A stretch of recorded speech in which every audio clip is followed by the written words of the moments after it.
달콤한 노래. 아기가 죽었다. 단 몇 초 만에.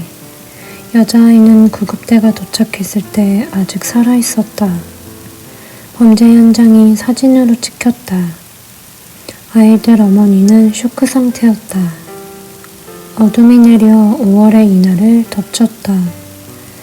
그들은 천천히 그녀를 들어 올렸고 구급대의 젊은 여자 인턴이 진정제를 처방했다.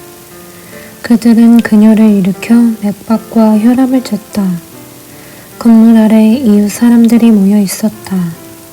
경찰 저지선 너머에서 요란하게 사이렌을 울리며 출발하는 구급차 안에서 무슨 일이 벌어지는지 보려고 한다. 같은 건물 주민들이 마주치면 서로 모르는 사이여도 상냥하게 인사를 나누는 그런 곳이다. 마세신의 집은 5층이다. 풀과 미리암은 둘째 아이가 태어나자 거실 중앙에 가벽을 설치했다.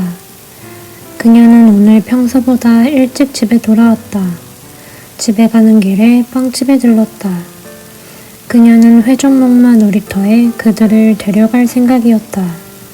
밀라는 장난감을 사달라고 할 테고 아담은 유모차에서 빵 조각을 핥아먹을 것이었다. 그들은 아이들 부모를 구하기 위해 토요일 오후를 다 비워놓았다. 오늘 아침 그들은 온 가족 넷이 장을 보러 갔다. 이제 연달아 만나게 될 부모들에게 좋은 인상을 주고 싶다. 부모들이 와서 보고 이들이 좋은 사람들이며 아이들에게 최상의 것을 주고자 하는 성실하고 깔끔한 사람들이라는 것을 알았으면 한다. 밀라는 약하고 짜증 많고 끊임없이 울어대는 아기였다. 밀라가 겨우 1살 반이 되었을 때 미리암은 또 임신했다. 아이가 둘이면 모든 것이 더 복잡해졌다. 때로 그녀는 속으로 애들이 날 산채로 잡아먹는구나 라고 말하기도 했다. 몇 달 동안 그녀는 그 상황을 잘 견디는 척했다. 하루는 생든이대로의 모노프리에서 장을 보고 오는데 자기도 모르게 아동용 양발을 계산도 안 하고 유모차에 넣어 가져온 것을 알게 되었다. 별것 아닌 일이었는데도 자꾸만 그 생각이 머리에서 맴돌았다. 우연히 파스칼을 만난 것은 그녀에게 어떤 징표로 여겨졌다. 파스칼은 아이들을 힐끗 보고 그만이었다. 집에 돌아가자 그녀는 완전히 녹초가 되었다. 다음날 샤워를 하고 나오는데 문자 알림이 울렸다. 미리암은 너무 기뻐서 괴성을 내지를 뻔했다. 그녀는 이 문제를 잘 해결하고 싶었다. 그녀는 아이들을 내준다는 생각을 하면 공포를 느낄 정도면서도 아이들에 대해 모든 것을 다 알고 있고 그것을 다른 사람과 나누고 싶지 않다. 아이들이 태어나고부터 그녀는 모든 것이 다 두렵다. 바로 그날 저녁 그들은 루이즈가 남긴 번호로 전화를 건다. 루이즈는 자기 집 덧창을 연다. 배수관에서 바람이 윙윙거리고 그녀의 꿈속을 맴돌았다. 부족한 잠 때문에 그녀는 몸이 으슬으슬 춥다.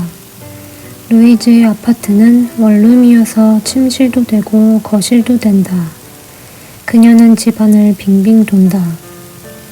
자칫 잘못하면 잠깐 눈을 감는다는 게 잠들어버려 제 시간에 못 갈 수도 있다. 오베르에 도착해서 루이즈는 플랫폼에 털썩 내려선다. 루이즈는 거의 1시간이나 일찍 와서 파라디 카페, 그 아파트 건물 입구를 지켜볼 수 있는 허름한 카페인 노천 테이블에 앉는다. 미리암은 첫날 그녀에게 몇 가지 지시를 한다. 루이즈가 이 집에 오고 몇 주 후 뒤죽박죽이었던 아파트는 완벽한 중상층 실내 공간으로 바뀐다. 미리암과 폴은 놀라 입을 다물지 못한다. 폴과 미리암은 좋아 어쩔 줄 모른다. 희귀한 진주를 발견한 듯 자신들이 축복받은 느낌이다.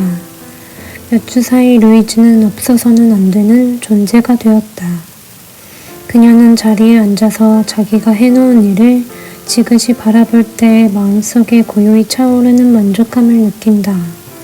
밀라가 학교에 가 있을 때 루이즈는 넓은 띠를 둘러 아당을 앞으로 메고 다닌다. 아기 몸을 문질러주면서 그 토실토실한 몸과 볼록한 장밋빛 뺨에 자부심을 느낀다. 밀라, 이 아이는 좀 사납다. 밀라는 사람을 지치게 하는, 다루기 힘든 아이다. 루이즈는 서서히 아이를 길들인다. 미리암은 사무실 문이 열리는 소리가 들릴 때마다 기대감에 부풀지만 매번 실망하고 만다. 미리암은 8시 전에 사무실에 온다. 그녀는 모든 것을 잊고 황홀하게 서리 속으로 빠져든다.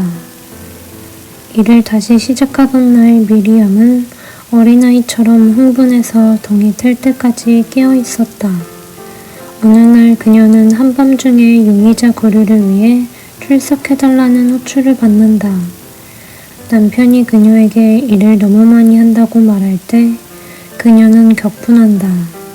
그녀의 건강을 염려하고 파스칼이 그녀를 너무 부려먹는 건 아닌지 걱정하는 척한다.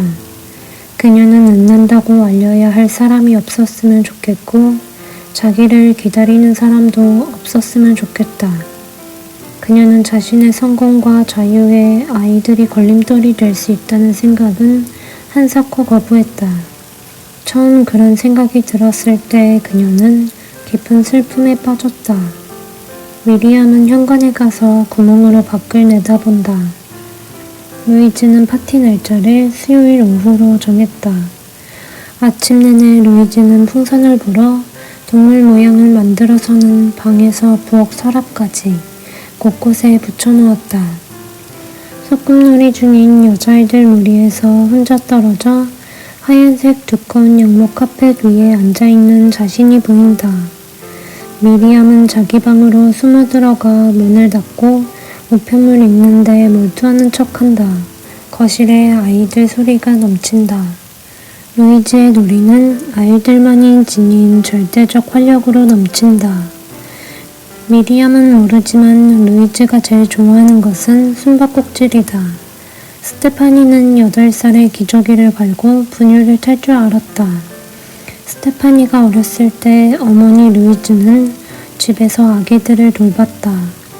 토요일 저녁이면 아이를 보러 가는 어머니를 따라가기도 했는데 그 집들은 어마어마하게 커 보였다.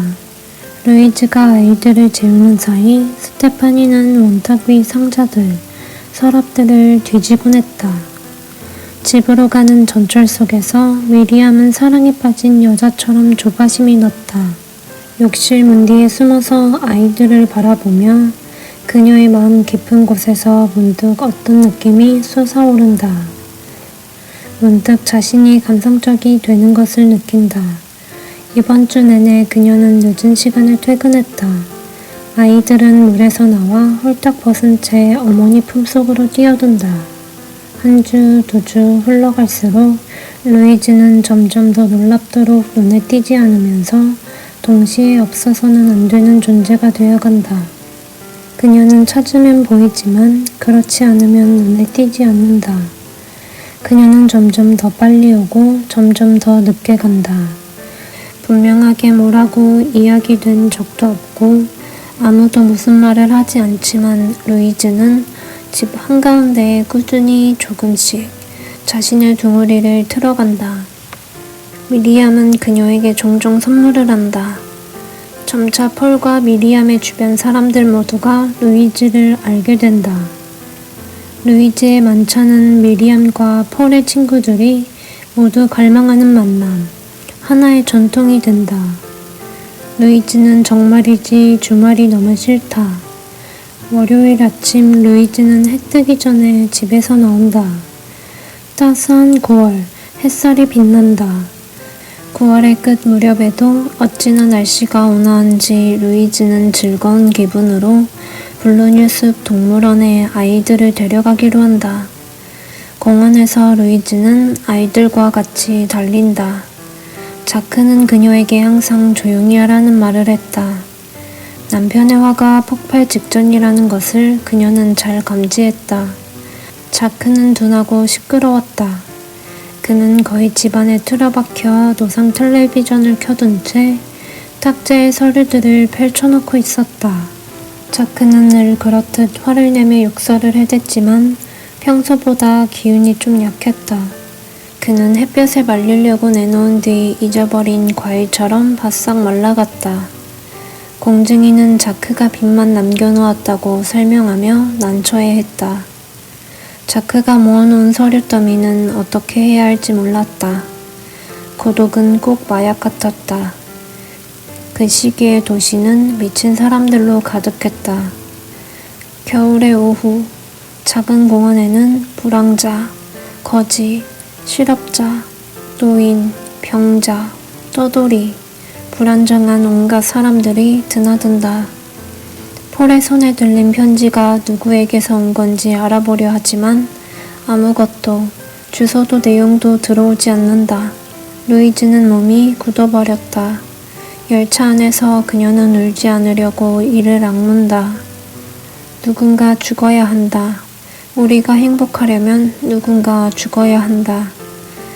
그녀는 심장에 담긴 모든 애정을 다 소진했고 그녀의 손은 더 이상 아무것도 스치지 않는다.